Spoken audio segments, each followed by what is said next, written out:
எதிர்பார்த்து நிற்கின்றேன் கட்டவும் நான் எதிர்பார்த்து நிற்கின்றேன் கட்டவும்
என்னுடைய தம்பி வருகை சற்று நான் எதிர்பார்க்க வேண்டும்.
சேர்ந்து விட்டு மன்னரை பார்த்து அடிபணிந்து விட்டு இல்லை மன்னரே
ஊமத்துறை பாண்டியா, உங்களுடைய பொற்பாதங்களுக்கு ஊமத்துறை பாண்டியர் கோடான கோடி சரணங்கள் அல்ல.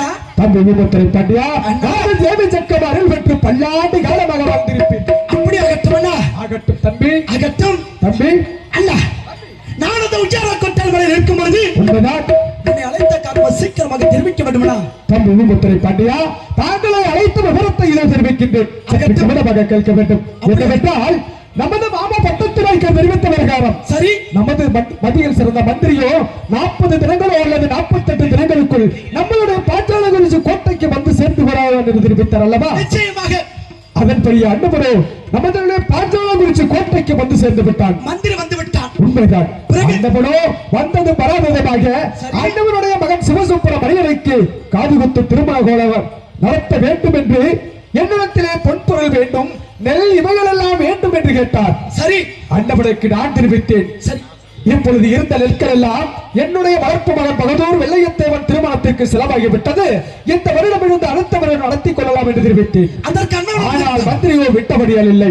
தாங்கள் கையில் உள்ள பட்டாமலை வாழ்த்தி கொடுத்தால் எங்காவது, அதாவது குறிப்பாக பாளையங்கோட்டை சென்று பாளையங்கோட்டையில் உள்ள 136 நெல்லையும் கடனாக என்ன தெரிவிக்கிட்டார்? நமது மந்திரி நல்ல கடனாக வாங்கி வருகிறேன் சொல்லி சென்றாரா?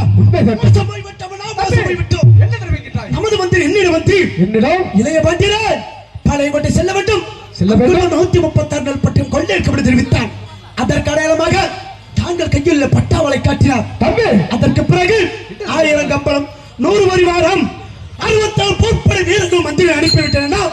நெல்லை எல்லாம் கொள்ளையடித்தவர்கள் அண்ணா என்ன தெரிவிக்கின்றாய்? நிச்சயமாக வீட்டிடத்தில் ஒரு வார்த்தையும் முன்னிடத்தில் ஒரு வார்த்தையும் பேசியிருக்கின்றான் நம்மளுடைய மதியில் சித்த மந்திரியான. உண்மையாக தம்பி அண்ணா, இருந்தாலும் சற்று பொறுமையாக இருக்க வேண்டும். நம்மளுடைய மந்திரி வருகையை சற்று நான் எதிர்பார்க்க வேண்டும் அல்லவா? ஆகட்டும். நான் இந்த உச்சார கொட்டல் மணி சென்று வருகிறேன். ஆகட்டும். அதற்கு முன்பதாக நமது அரண்மனைக்கு மந்திரி வந்து விட்டால் மந்திரி வந்து விட்டார் என்று செய்தி தெரிவிக்க வேண்டுமா? ஆகட்டும் தம்பி, ஆகட்டும். நமது மந்திரி நமது கோட்டைக்கு வந்து விட்டால் உடனே அழைப்பு கொடுக்கின்றேன். சீக்கிரமாக ஓடி வர வேண்டும் தம்பி, ஓடி வர வேண்டும். அப்படி ஆகட்டும். ஆகட்டும் தம்பி, சென்று வருகின்றேன். சென்று வருகின்றேன். உச்சார கொட்டல் மணி பார்த்து வருகிற மந்திரி எப்பொழுது